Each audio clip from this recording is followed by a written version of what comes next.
Yesterday, I spent an hour on the phone with a friend of mine who pastors a small church in London, England. He actually moved there as an IT specialist, started a church in his house.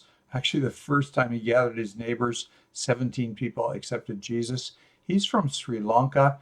All the people that came were white people, so he had to learn pretty quickly about cross-cultural ministry, but he's learned it very well. They've planted over 50 churches now in the United Kingdom. They're working in France, they're working in Italy. They have micro churches going in India, in Ukraine, in Russia. This is a pretty exciting story.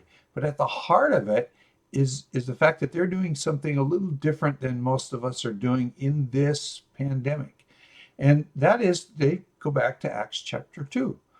Last few verses of the chapter say that the people are engaged in the apostles' teaching, in fellowship, in breaking of bread, in prayer, in praise and worship. They were giving to each other generously, and they were hanging out with their neighbors because people were coming to know Jesus. So, what have these guys done differently? Well, they run their service in a little unique way that allows for several of those functions that are going on in Acts chapter 2, but are not happening in your church. And your church may be shrinking right now. You may be struggling with the whole mess of the pandemic because of the isolation. Well, these guys have found a way to link people together. And so here's what they do. They run the service on Zoom, so it's live. And they know that not everybody wants to participate in a Zoom call. Some people are just frankly intimidated.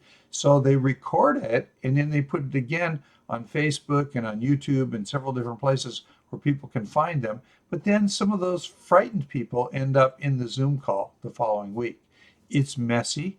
They have a pre service party. Let's just get together, hang out, and talk. And so for 20 minutes, they're just hanging out on Zoom. Fellowship is being met. And then they get into worship, which works terribly if you're just pre recording and it's two or three people with guitars singing or whatever they're doing. If you can't put on a show as good as Andy Stanley, don't try to put on a show. In this situation, one guy's got a guitar, everybody's got their mics turned on, and they're all singing together. It sounds horrible, but the cool thing is they are worshiping together. When they take communion, they're taking communion together. The pastor teaches, keeps it kind of short, and then they bought the webinar software for Zoom, the package, whatever it is. They're able to break up into small groups and then hang out and talk some more.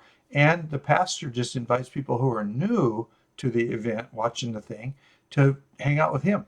And so he's picking up on people who he can disciple to disciple others, and he's building disciple making groups. And from there, he's harvesting people who have the potential to lead micro churches.